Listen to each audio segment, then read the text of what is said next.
Alors aujourd'hui, on est en compagnie de Arish Chalbec, qui est adjointe administrative à Rivo depuis plusieurs années. Donc, Arish aujourd'hui va nous parler, accepter de nous parler du PFSI, le Programme fédéral de santé intérimaire, pour expliquer un petit peu aux thérapeutes comment ça fonctionne, c'est quoi les précautions à prendre quand on remplit les rapports, puis qu'est-ce qui peut faciliter un peu le fonctionnement là, au niveau, à ce niveau-là.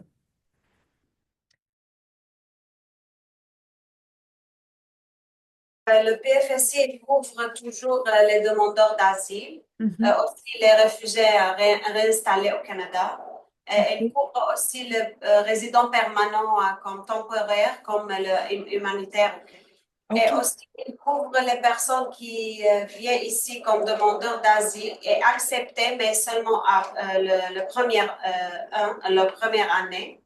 Elle couvre tout la première année. Le MEDAVI, toujours comme pour le moment, il couvre toujours le santé mentale, les séances de Mhm. psychologie. Alors, PFSI, on peut dire c'est un programme fédéral Mhm. pour couvrir les personnes qui ne sont pas couvertes par un autre programme, par exemple, comme le programme de santé, le santé provincial, comme RAMQ ou quelque chose comme ça. Alors, il couvre les personnes comme ça. OK. J'ai beaucoup de points comme pour comment on peut écrire les rapports et on a ajouté dans le formulaire de notre formulaire IVO Mhm. le rapport, on a ajouté comme les choses demandées de mes avis. OK. Mais c'est comme il y a comme le plus important, c'est la date de rapport. Il faut vraiment être, on peut dire, unique. C'est vraiment très bizarre de demander ça, mais il n'accepte pas le rapport si la date de rapport, c'est comme la date de n'importe quelle séance. Par exemple, si on a comme un psychologue, il a un client X. Et Mhm. elle a vu le client X à 1er janvier. Et Mhm. le psychologue, il ne peut pas écrire un rapport en 1er janvier. Ça veut dire OK. dans un jour où il a vu cette personne-là. Il ne peut pas OK. écrire un rapport pour cette personne. OK. Alors, il faut choisir un autre jour où il n'a pas vu cette personne pour OK. écrire le rapport et pour dater le OK. rapport. Donc, par Euh, exemple, si je vois quelqu'un le 7 février, je fais l'évaluation, je dois la dater du 8 février. 8 février Et ou n'importe quelle date, mais il faut que la date soit unique. soit différente. OK. Ouais. OK. Et ça, c'est pas seulement pour l'évaluation initiale, aussi l'évolution, c'est la même La même histoire. chose pour Oui, l'évolution. la même OK. chose.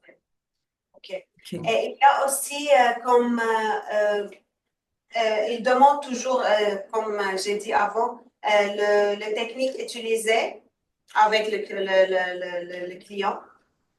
Bien sûr, je parle de rapport évaluation initiale et de rapport évolution. C'est à peu près la même chose, mais comme un cas, les deux, c'est comme différent dans un quelques points, mais à peu près, c'est vraiment très proche.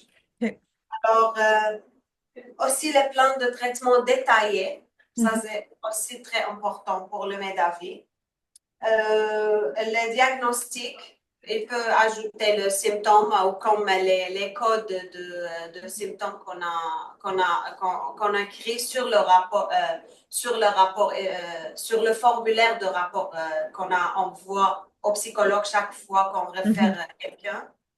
Euh, Aussi, vraiment, la signature, il faut être vraiment très comme clair, grand et euh, le Medavin, quelquefois, n'accepte pas la signature électronique, Ah, mais OK. quelquefois, il accepte. Ah, Alors, je ne OK. peux pas dire ils vont accepter ou non, mais c'est mieux de signer à la main. OK. Aussi, la date, ça, on a déjà parlé. Euh, pour aussi, pour le MEDAVI, elle ne demande pas ça chaque fois, mais si au cas il y a audit, comme on a avant 3 ans, je pense, la feuille de signature, toujours, on a besoin de la feuille de signature à chaque facture, Mhm. comme un seul feuille. Par Mhm. exemple, j'ai un client X, il y a la feuille de signature pour cet client. Ça, il faut avoir une seule feuille de signature pour chaque client. OK. Et si on regarde la feuille, il y a comme 20 séances dans la feuille. Ça, c'est le 20 qu'on donne à chaque client. Alors, chaque mois, on peut écrire la date, l'heure d'entrée et l'heure de sortie de chaque séance. Et aussi, à côté, il y a comme 4 carrés. La première, c'est signature. La deuxième, téléphone, vidéo ou absent. Alors, ce que je vois toujours dans les feuilles de signature, qu'il y a des psychologues qui demandent de clients de signer le facteur, même que la date, la séance était par vidéo ou par téléphone. Mhm. Ça ne marche pas avec la métavie. Non, non, non.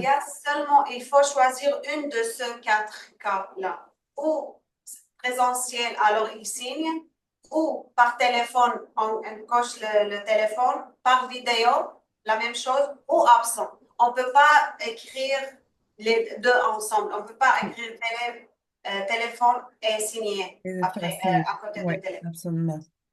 Alors, ça, c'est le point plus important dans la feuille de signature. Et aussi, on peut comme faire une seule copie chaque mois et envoyer à moi OK. avec la facture. Ça facilite les choses pour les psychologues pour savoir combien de séances restent de chaque client et aussi pour moi, aussi pour savoir si les clients étaient absents et la séance était si c'était présentiel ou par vidéo. Et aussi pour le mettre d'avis à la fin s'ils ont demandé l'audit parce que vraiment, ils voient ils veulent cette feuille-là. Et on a tous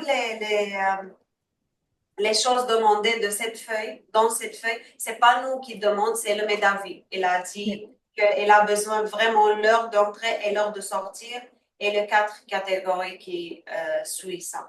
Alors, OK. ça, c'est vraiment trop important. OK? Il y a aussi le prescription de médecins. Il y a des psychologues qui, quand je demande une nouvelle ordonnance médicale de psychologue, il dit que, mais normalement, tu ne demandes pas. Oui, normalement, je ne demande pas parce qu'il y a beaucoup de médecins qui je peux communiquer avec directement sans besoin de le client. OK. Mais aussi, il y a des médecins qui ont vraiment besoin de voir les clients avant d'écrire une autre ordonnance. Oui.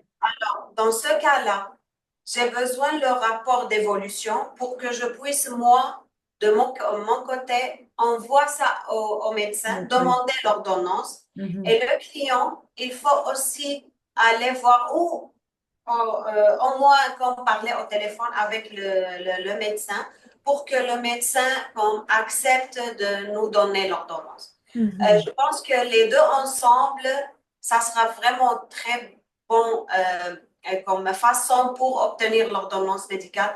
Parce que si le client va chez le médecin sans évolution initiale ou sans d'envoyer l'évolution initiale, désolé, l'évolution, le rapport d'évolution, Mhm. peut-être le médecin n'accepte pas. Ou Mhm. aussi, si moi seulement j'ai envoyé le rapport le médecin aussi n'accepte pas. Alors, les deux ensemble, ça sera vraiment une bonne façon parce que j'ai essayé plusieurs fois et ça marche vraiment très bien avec moi la dernière comme 2 années. Ça marche très, très bien avec moi, les deux ensemble. Alors, j'ai besoin toujours de rapport évolution, même si il n'y a pas d'ordonnance. Et OK. aussi, un point très important, quand les psychologues font le rapport évolution initiale, évolution ou rapport d'évaluation initiale, il faut directement m'envoyer ça pour que je puisse commencer la demande d'autorisation, euh, même s'ils n'ont pas comme faire la facture. Ils peuvent comme envoyer ça comme par courriel, seulement les rapports. Et moi, je peux comme commencer à traiter le document. Et après ça, ils peuvent comme à la fin de chaque mois envoyer son facture avec les feuilles de signature, la feuille de présence. Super. Ça, c'est OK. les points. Je ne sais pas si c'est difficile. Oui, oui, c'est très clair, très bien. Je pense que ça indique bien là, aux thérapeutes qu'est-ce qu'ils doivent garder en tête là, comme information. Donc, Euh, Seulement, je vais ajouter quelque chose. Ça, c'est maintenant pour Rivo, c'est pas pour Medavi. mhm. Pour l'audit, pour l'état financier, pour la dernière, pour l'audit de finances, on peut dire, je Oui, sais pas. oui, oui, oui, pour fin d'année. Alors, on a besoin vraiment de chaque facture, on a besoin de mettre les séances de ce mois-là. Par exemple, la facture de janvier. Le psychologue envoie sa facture de janvier en février, le 1er février. Mhm. Mais il faut seulement mentionner toutes les séances qui étaient effectuées en janvier. Il ne Oui, faut pas ajouter des séances en celle de février février. ou en décembre. OK. Alors, ça facilite aussi les choses pour eux pour calculer combien ils... Parce qu'ils peuvent seulement savoir que ce mois-là, j'ai déjà envoyé. Il faut Mhm. commencer avec le mois prochain. Alors, et pour nous aussi, c'est plus facile pour le système de finances pour marcher très vite et très vite. Super. Je ne sais pas, je ne pense pas que j'ai encore des points, OK. mais si vous avez des questions, vous pouvez. On peut toujours t'écrire dans le fond ou te Ouais, téléphoner ouais, arrivé. Ben, un grand merci. Tu veux ajouter oui. quelque chose, Arish? Oui, j'ai oublié la dernière chose. Pour l'audit de Medavi, Mhm. il demande toujours le note de traitement. Alors, le note de traitement, c'est pas comme les faits de présence. Le note de traitement, ça, c'est vraiment très confidentiel. Il faut, chaque psychologue, faut comme sauvegarder ça chez eux, chez Mhm. lui ou chez elle. Et ne pas nous donner si on n'a pas demandé. OK. Mais quand il y a l'audit, le Medavi demande ça. OK. Alors, on demande au psychologue toujours mais pas tout pour toutes les clients. Il y a OK. un spécifique client, des noms. Mhm. Alors, on demande ça toujours pour envoyer ça à Medavi. Alors, il faut vraiment fais attention en note de traitement parce que ça, c'est le plus important pour le Medavi au cas où il y a d'audit. Ça, c'est le Super. Merci infiniment, Arige, de ta rien. présentation. Et bon, merci de ta disponibilité aujourd'hui. De rien.